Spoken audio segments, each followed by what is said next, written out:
On se pose toute la question, je crois, à un moment ou à un autre.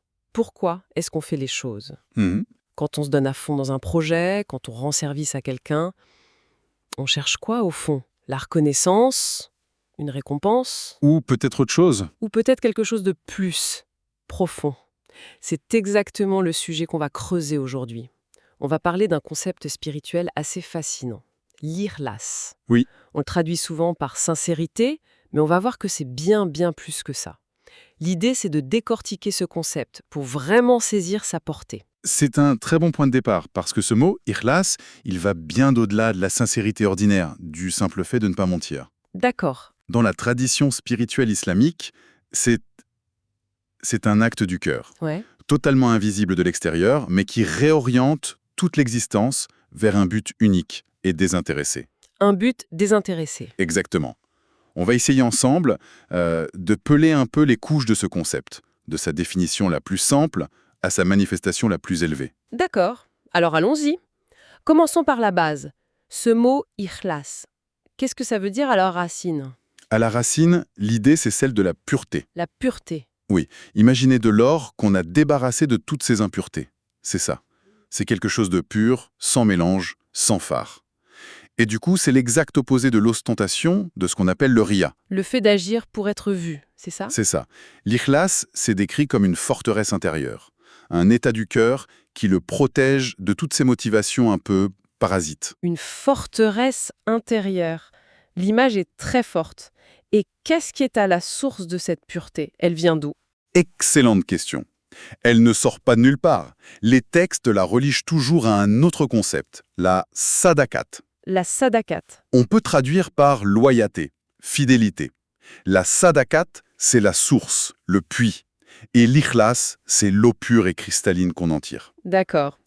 Concrètement, ça veut dire que l'action est faite pour une seule et unique raison, parce que Dieu le demande. L'unique objectif, c'est son agrément. Et tout le reste? Tout le reste est mis de côté. Le gain personnel, la reconnaissance sociale, et même, et c'est le plus difficile, Oui. même le simple plaisir de se sentir quelqu'un de bien. Ah oui, quand même. Même ça. Parce qu'on a tous un ego, une part de nous qui espère un petit retour, ne serait-ce qu'une satisfaction personnelle. Bien sûr. Est-ce que les textes disent que c'est humainement possible de s'en défaire complètement? Ça me paraît surhumain. C'est toute la quête. C'est une lutte. Les textes ne disent pas que c'est facile, mais l'idéal est posé. Et c'est justement ça qui nous montre à quel point ce concept est central. Ce n'est pas juste un petit bonus. Justement, j'allais y venir. Il y a quelque chose qui m'a vraiment frappé en préparant cette discussion. Je vous écoute. On ne présente pas l'ikhlas comme un simple objectif pour le croyant. Non, on le décrit comme la caractéristique essentielle des prophètes. Absolument. C'est ce qui les définit. Il est même dit que c'est quelque chose d'inné chez eux, une qualité qu'ils ont dès la naissance. Exactement. Et ça nous dit tout. Pour eux, et pour quiconque veut porter un message, l'ikhlas et sa source, la sadakat, ce ne sont pas des options. C'est aussi vital que l'air qu'on respire. Ah oui, Il y a une métaphore qui revient souvent, celle des deux ailes lumineuses. 2 ailes. J'aime beaucoup cette image. Ça veut dire qu'un message, même s'il est vrai, ne peut pas décoller sans cette intention pure. C'est exactement ça. Il reste cloué au sol. L'action, ou le message, c'est une aile. D'accord. L'ikhlas, l'intention, c'est l'autre. Et on ne peut pas voler avec une seule aile, c'est impossible. Et la conséquence de posséder ces deux ailes, elle est immense. C'est-à-dire? La personne est décrite comme étant sous une sorte de protection divine, une garantie de ne pas s'égarer en chemin. Donc c'est à la fois un moteur et un bouclier. Un moteur, un bouclier, une boussole, c'est ce qui ancre. D'accord. Alors parlons de l'impact concret sur les actions. Parce que là, ça heurte de plein fouet notre logique moderne, notre culture de la performance, du chiffre. Ah oui, complètement. Les textes insistent vraiment sur un point. La valeur d'une action, ce n'est pas sa taille, c'est la pureté de l'intention. C'est un renversement total de perspective. On trouve cette idée qui est un véritable choc. Une petite quantité d'action sincère est préférable à des tonnes d'actes qui ne le sont pas. Une seule pièce d'or pur a plus de valeur qu'une montagne de cailloux. Voilà. C'est aussi simple et aussi radical que ça. Du coup, c'est un peu comme si lire là, c'était un multiplicateur de score spirituel, si je peux dire. C'est une bonne image. Un tout petit geste, presque invisible, mais fait avec cette intention parfaite, pourrait avoir plus de valeur qu'un projet grandiose fait pour la gloire. C'est exactement l'idée. Les textes parlent d'un élixir qui transforme le plomb en or. Il peut rendre un acte très simple aussi vaste que l'infini. Et la raison est simple en fait. Laquelle? On revient toujours au même principe. Dieu ne regarde pas les apparences, les formes.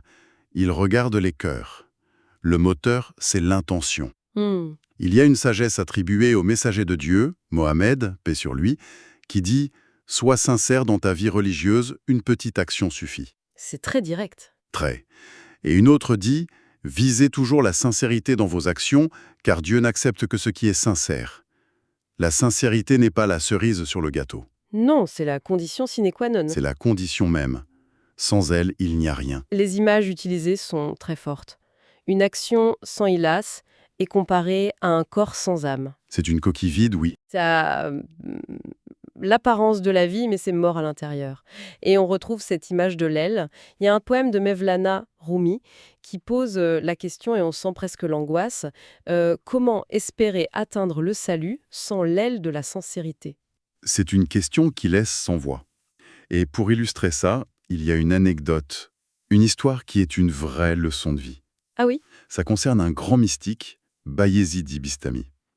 Il aurait passé 30 ans de sa vie dans une adoration intense. 30 ans de jeûne, de prière, 30 ans, c'est énorme. une discipline de fer. Et au bout de ces 30 ans, alors qu'il pense avoir atteint un certain niveau, une voix intérieure lui parle. Et que lui dit cette voix? Elle lui dit quelque chose de complètement déstabilisant.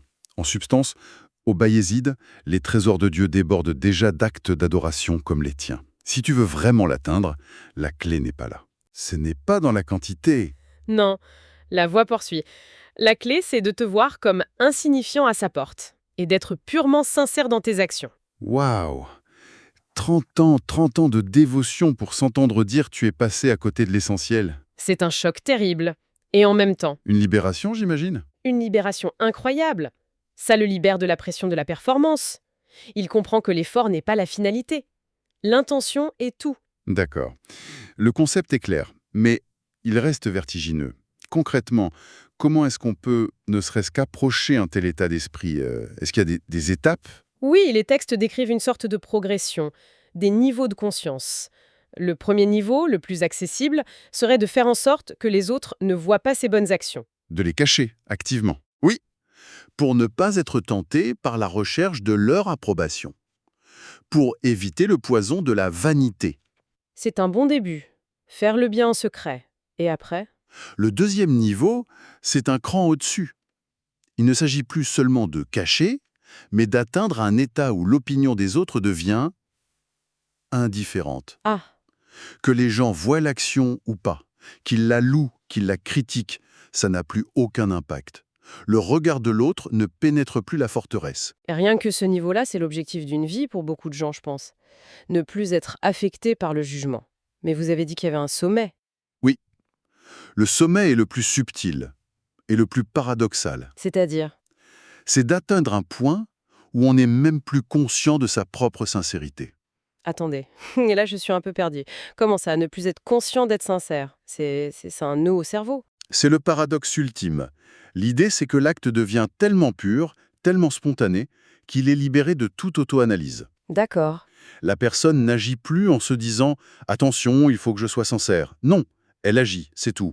Et l'acte est naturellement tourné vers Dieu.